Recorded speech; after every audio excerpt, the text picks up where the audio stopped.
Bonjour et bienvenue dans cet entretien qui vous est proposé par Mental Waves. Il est aujourd'hui question de constater les ponts qui peuvent être établis de façon rationnelle entre la science et la spiritualité. Ceci grâce aux travaux de Monsieur Philippe Guillemant et à l'énergie qu'il déploie pour permettre au grand public d'avoir accès à certaines connaissances. Bonjour Philippe, Bonjour, merci d'avoir accepté l'invitation et de vous être rendu disponible pour ce temps ensemble.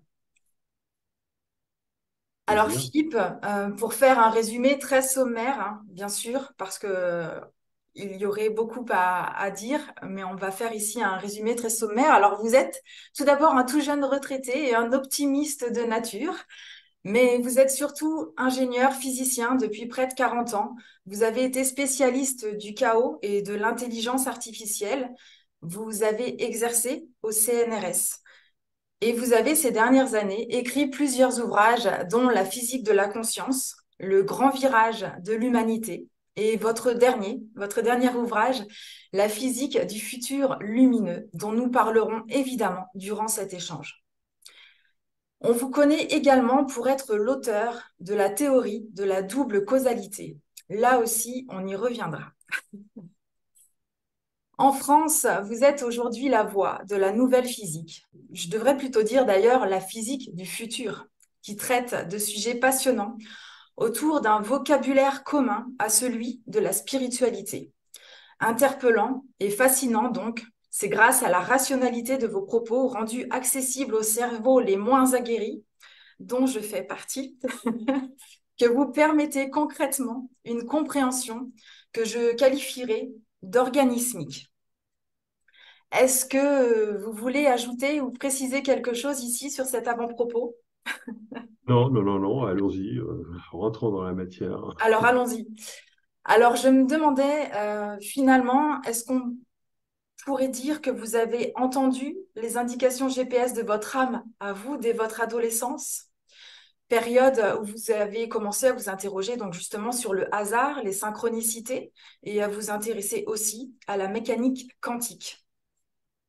Oui, on peut dire ça. On peut dire ça. Je suis resté fidèle à l'enfant qui est en moi pendant mon éducation. Ça s'est traduit par le développement de l'intuition, peut-être en réaction à un enseignement qui ne me convenait pas, qui me semblait trop mental peut-être, ou trop... Donc voilà. Du coup, vous vous êtes lancé effectivement dans la mécanique quantique il y a déjà très très longtemps, avant même qu'on baigne ici dans cette atmosphère de quantique employée un peu d'une manière un peu galvaudée finalement. Euh, Oui, oui, oui, je me suis lancé avec mes compétences de l'époque. J'avais pas encore fait Mathsup, Maths P, les grandes écoles, mais enfin, je me suis quand même lancé là-dedans. Bien avant la validation de la mécanique quantique dans les années 80, moi, j'ai étudié ça dans les années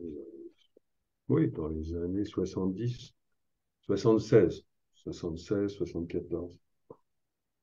Hmm.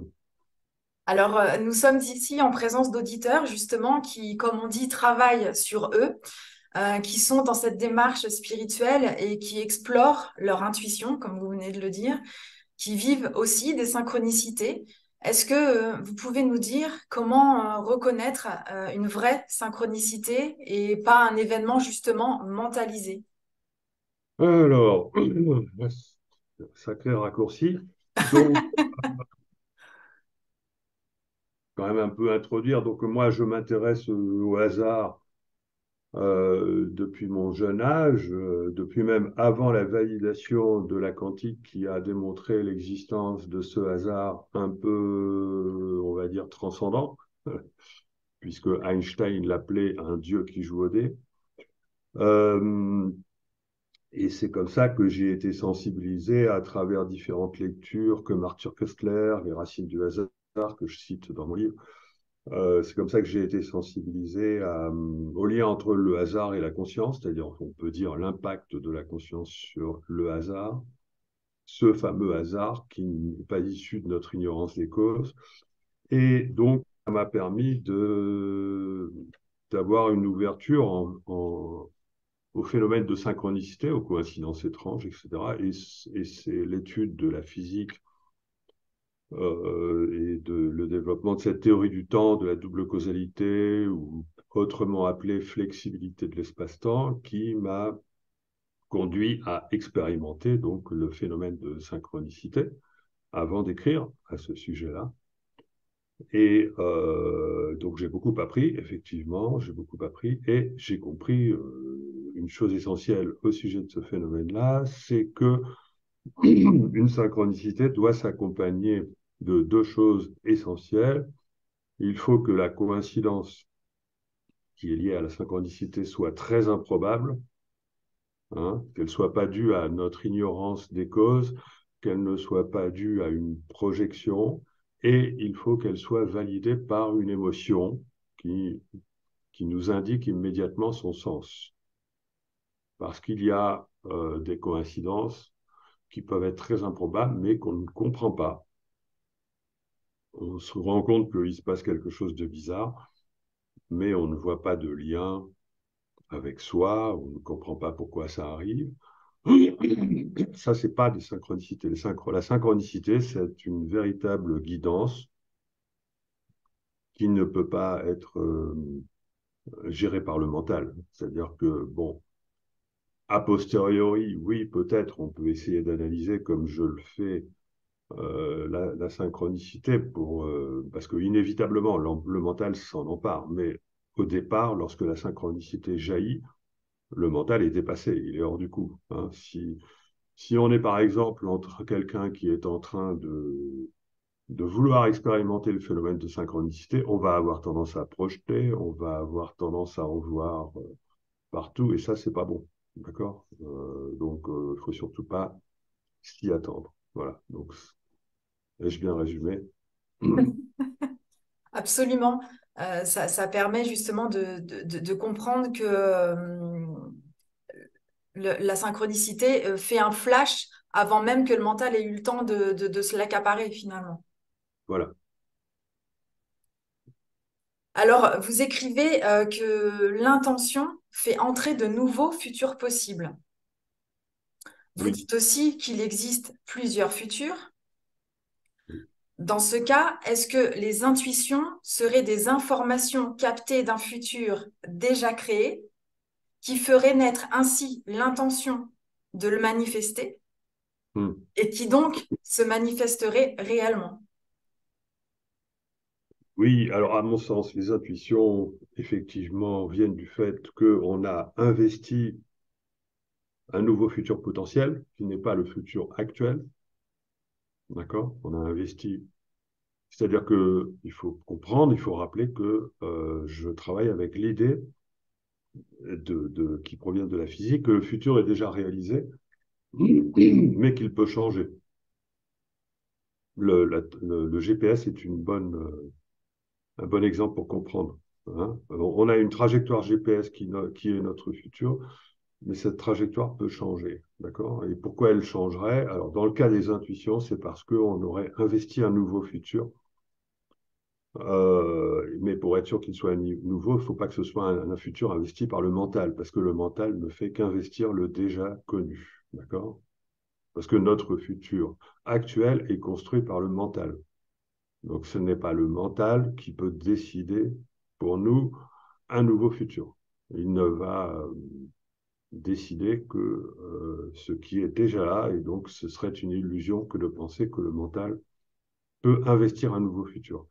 On investit un nouveau futur via le cœur, ce qu'on appelle le cœur, c'est-à-dire la conscience vibratoire. Parce qu'il y a deux aspects à la conscience incarnée, on va dire. Il y a l'aspect mentale, justement, la conscience dont on pourrait dire d'une certaine manière qu'elle est produite par le cerveau, elle est complètement corrélée avec le cerveau, ça c'est la conscience analytique.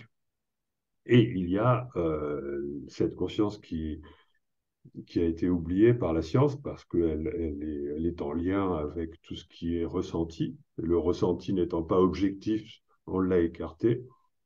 Donc tout ce qui est du domaine du ressenti, au sens large, donc les sensations, les perceptions, les sentiments, les émotions, les intuitions, etc. Tout ça, ce sont des informations vibratoires, d'accord?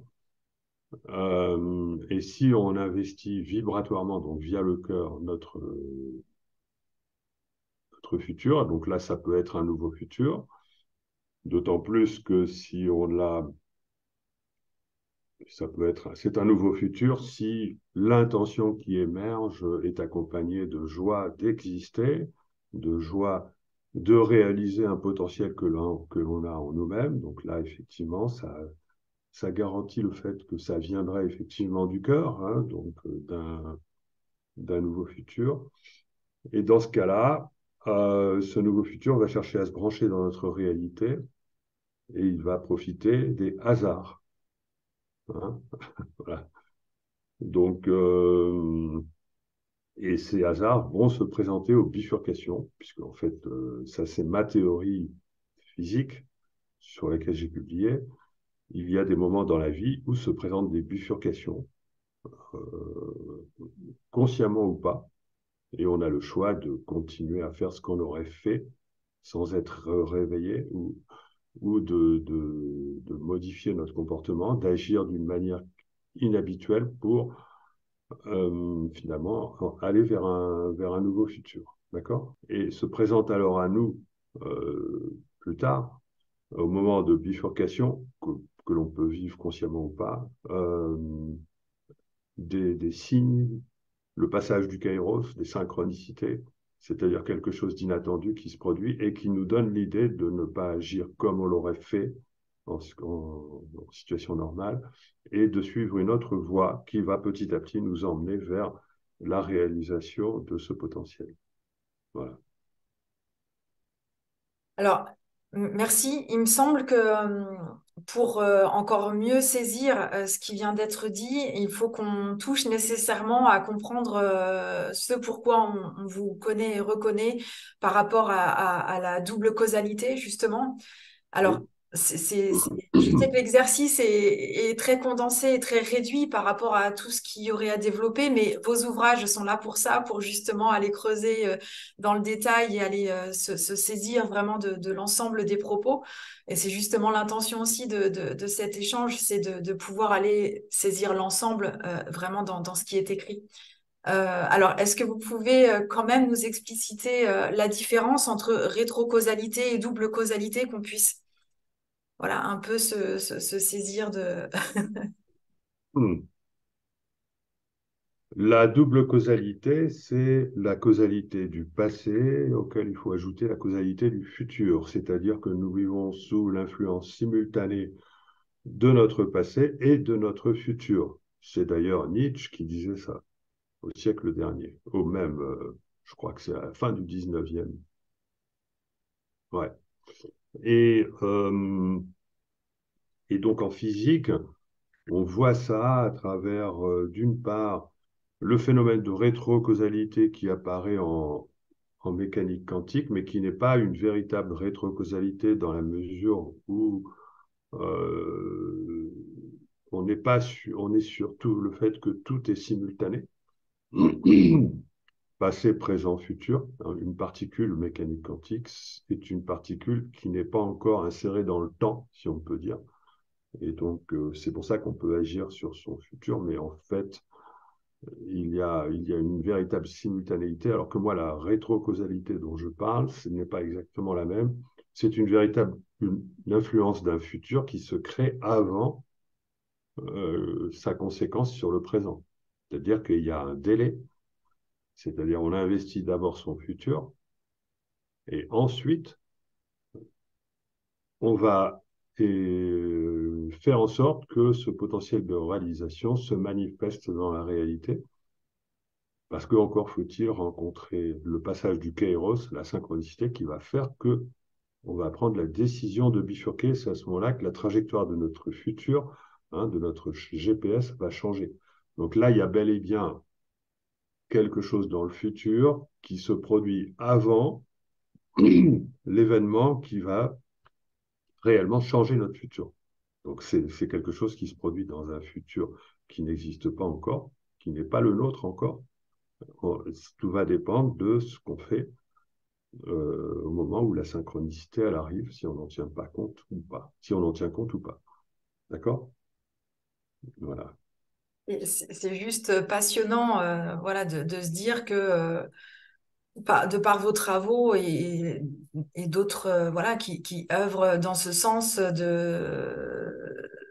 d'intégrer cette notion spirituelle que beaucoup ont sans en saisir la notion concrète dans la matière ou non matière.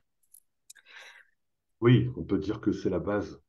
C'est une nouvelle compréhension de l'espace-temps qui est plus subtile, plus fine et en même temps plus rationnelle que la compréhension habituelle qui nous vient de notre scolarité, de la physique classique, qui nous amène à voir le monde d'une manière beaucoup plus subtile, et c'est ce qui nous amène naturellement vers la spiritualité. Parce que, évidemment, dans ce processus, on a l'action de l'âme. L'âme, c'est elle qui vient en quelque sorte de nous guider, dans un premier temps par le fait qu'elle nous permet de saisir notre meilleur potentiel de réalisation, de ressentir qui on est, ce pourquoi on est fait, qu'est-ce qu'on prend le plus de plaisir à faire. Et dans un second temps, elle nous éveille au moment des synchronicités, qui sont aussi la possibilité d'une intuition, c'est-à-dire intuition et synchronicité vont de pair. On peut très bien, au moment d'une bifurcation, être réveillé, non pas par une synchronicité, mais par une intuition, qui est une information qui tombe directement dans le cerveau au lieu de tomber dans la réalité. Mais c'est la même chose, c'est-à-dire que synchronicité et intuition sont le même phénomène, mais avec le premier qui se produit à l'extérieur et le second qui se produit directement dans le cerveau.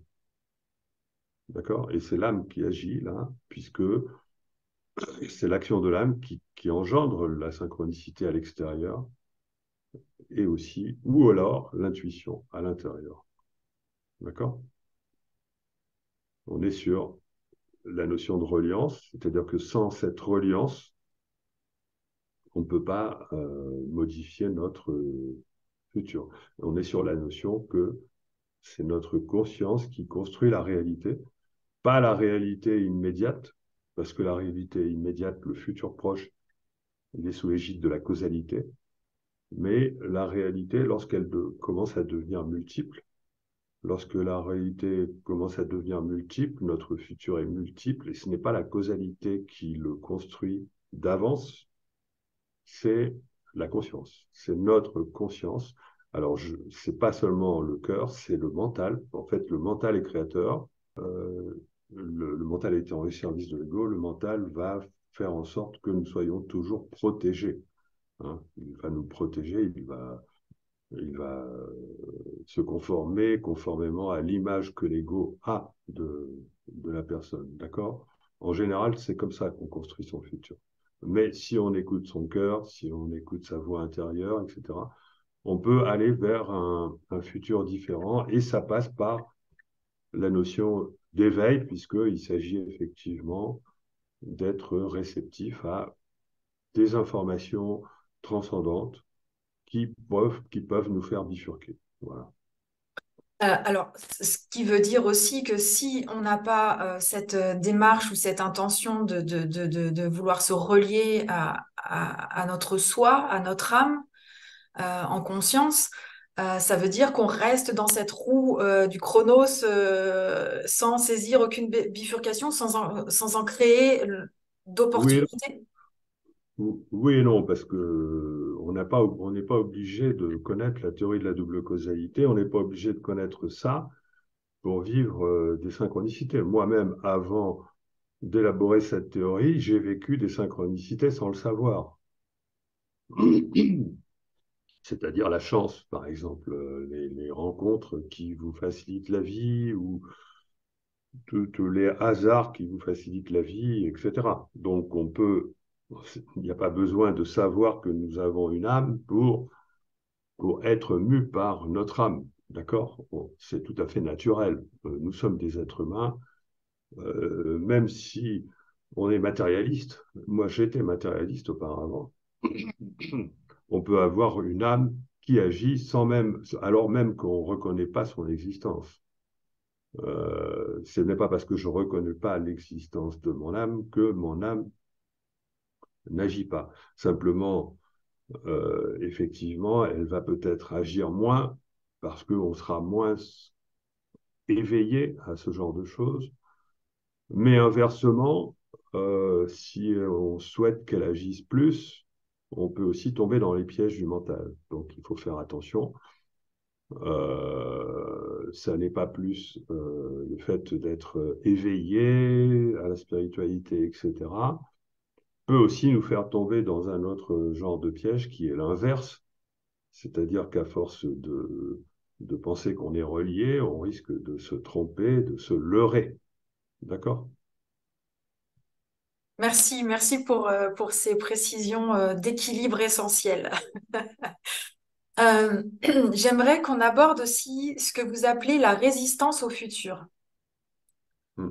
Parce que sur le chemin de nos vies se posent justement des choix à faire, des décisions à prendre, et que si on focalise justement sur ces fameux signes extérieurs pour qu'ils viennent valider le bon choix, la bonne décision, on peut potentiellement être en proie justement au doute ou avoir envie de faire machine arrière.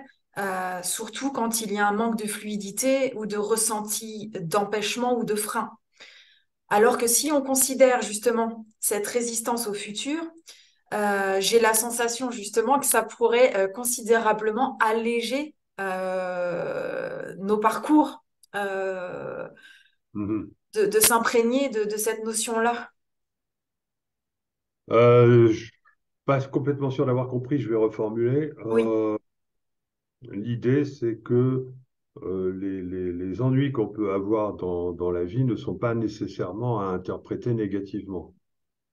C'est ça, hein. absolument. Voilà. Bon, effectivement, lorsqu'il nous arrive des ennuis d'une manière anormale, répétitive étrange, hein, comme la loi de l'emmerdement maximum, etc. Et bon, il peut y avoir deux raisons à cela, deux causes, hein. Il peut y avoir le fait que on a fait un mauvais choix.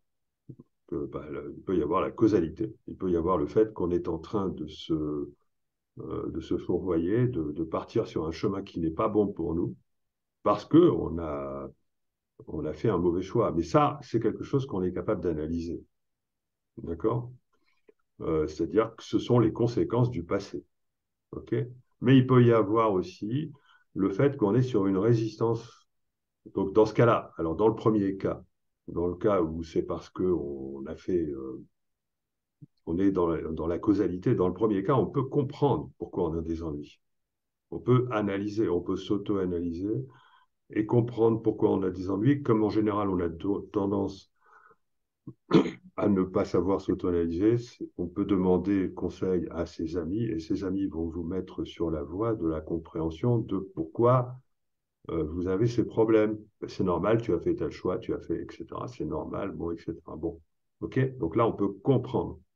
Par contre, lorsqu'on a des ennuis qui sont inexplicables, comme si le hasard s'acharnait contre nous, eh bien là, il faut peut-être aller chercher une autre raison, d'accord? Et l'influence d'un ancien futur et qui peut être interprété positivement, à condition qu'on sorte de nos doutes, parce que si effectivement le hasard s'acharne contre nous, c'est parce que le nouveau futur qui a engendré cette résistance de l'ancien, il peine à s'installer, hein, et du coup l'ancien risque de revenir, et c'est pour ça qu'on a des ennuis.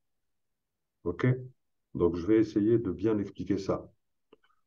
En général, la résistance du futur, elle s'installe lorsque on n'est donc pas encore prêt à vraiment suivre un nouveau futur parce que on a suivi les synchronicités, ok, et on est prêt à prendre une grande décision et on l'a même pris, mais on n'est encore pas complètement certain. Mais enfin, ça y est, on est engagé sur une nouvelle voie, mais c'est trop rapide pour l'espace-temps, et donc c'est ce qui nous fait douter. Et donc l'ancien futur a une chance de revenir, et là, l'ancien futur va tout faire pour finalement nous dissuader, alors que nous avons suivi la voie de notre âme. Nous avons fait un choix. Simplement, il est peut-être un peu trop rapide. Et donc là, c'est comme un test d'autodétermination. Êtes-vous bien déterminé à emprunter cette nouvelle voie? Donc là, libre arbitre, hein. On peut considérer qu'on n'est pas suffisamment prêt, c'est-à-dire que les conséquences, alors je donne des exemples, hein. Ça peut être acheter une nouvelle maison, se mettre avec un nouveau partenaire, choisir un nouvel emploi, faire des choses qui changent véritablement la vie, hein. À chaque fois qu'on prend une décision où on change véritablement sa vie, si cette décision, qui a bel et bien suivi la voie de la synchronicité, est un peu rapide, si c'est allé trop vite, alors l'espace-temps va peut-être avoir du mal à s'adapter, et c'est ce qui va engendrer des doutes. Ou alors, on a des doutes, on a encore des doutes, et du coup, l'ancien futur va chercher à se rebrancher, et donc conflit entre les deux, et donc loi de l'emmerdement maximum, d'accord? Et donc, bon, moi, ce que j'ai fait dans ma vie quand ça m'est arrivé, je me suis dit, bon, sourire intérieur, je ne tiens pas compte de ces ennuis, parce qu'ils sont juste là pour me dire que je suis sur la bonne voie, d'accord? Que j'ai eu raison de le faire. Mais ça, ils sont là aussi pour dire que, attention, parce que c'est un choix dont les conséquences vont quand même être difficiles à gérer. Et ça a été le cas. Mais par contre, je ne regrette rien. Je pense que j'ai eu parfaitement raison de faire le choix qui m'a occasionné au départ des ennuis. D'accord? Donc, c'est pas aussi simple que ça. Il n'y a pas de recette. Il n'y a pas de règle. Première chose à se soutenir. Il n'y a pas de règle, il n'y a pas de recette. Dans un cas, oui. De toute façon, en spiritualité, tous les choix qu'on fait, on a raison. Qu'on soit qu'on fasse un choix qui consiste à prendre le risque, on a raison, ou à ne pas prendre le risque, on a raison. Parce que les principes de libre arbitre, c'est que les choix ne peuvent pas être résolus par le mental. Donc, il n'y a pas de raison. La, la raison du cœur, elle a d'autres raisons que la raison ignore, hein. Ça, c'est Pascal qui disait ça. C'est la vibration qui est à l'origine, c'est la conscience vibratoire, donc le cœur, qui est à l'origine de cette bifurcation où deux futurs se présentaient à nous, l'ancien et le futur, et ce n'est pas la raison qui doit déterminer le choix. Donc, on a toujours raison, quel que soit le choix qu'on fait. Donc, il faut vraiment se faire confiance et aller chercher au fond de soi la raison, entre guillemets, qui n'en est pas une, du bon choix. OK? Hein? Il n'y a pas de recette, il n'y a pas de règle, il n'y a pas de raison qui doit intervenir au moment d'un choix, parce que s'il y a une raison, ça veut dire que ce n'est pas un choix. OK? C'est subtil et donc c'est difficile d'être clair. Mais on est obligé d'aborder ce genre de subtilité, hein, parce que si on ne rentre pas dans ce genre de subtilité, ça veut dire qu'on est en train de se fourvoyer en essayant de voir les choses de manière trop simpliste. Alors ça ne peut pas être simpliste, ça fait intervenir la complexité de l'être. Donc on ne peut pas voir les choses simplement. Faut pas quelqu'un réagirait en disant oui, je ne comprends pas ce que dit Guillemot parce que il n'est pas clair. Non, c'est pas que je ne suis pas clair, c'est que c'est subtil. Donc, il faut y aller doucement. Il y a un travail de maturation avant de comprendre cette mécanique de l'espace-temps. On ne peut pas comprendre ça immédiatement. Il y a une habituation progressive. Et, et petit à petit, on s'aperçoit qu'il faut fonctionner. C'est important d'écouter son cœur, d'écouter sa vibration.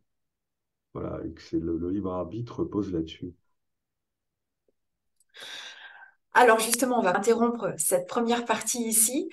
On se retrouve dans la deuxième partie de cet entretien avec Philippe Guimand pour parler justement de la physique du futur lumineux. Maintenez votre attention en éveil. À très vite.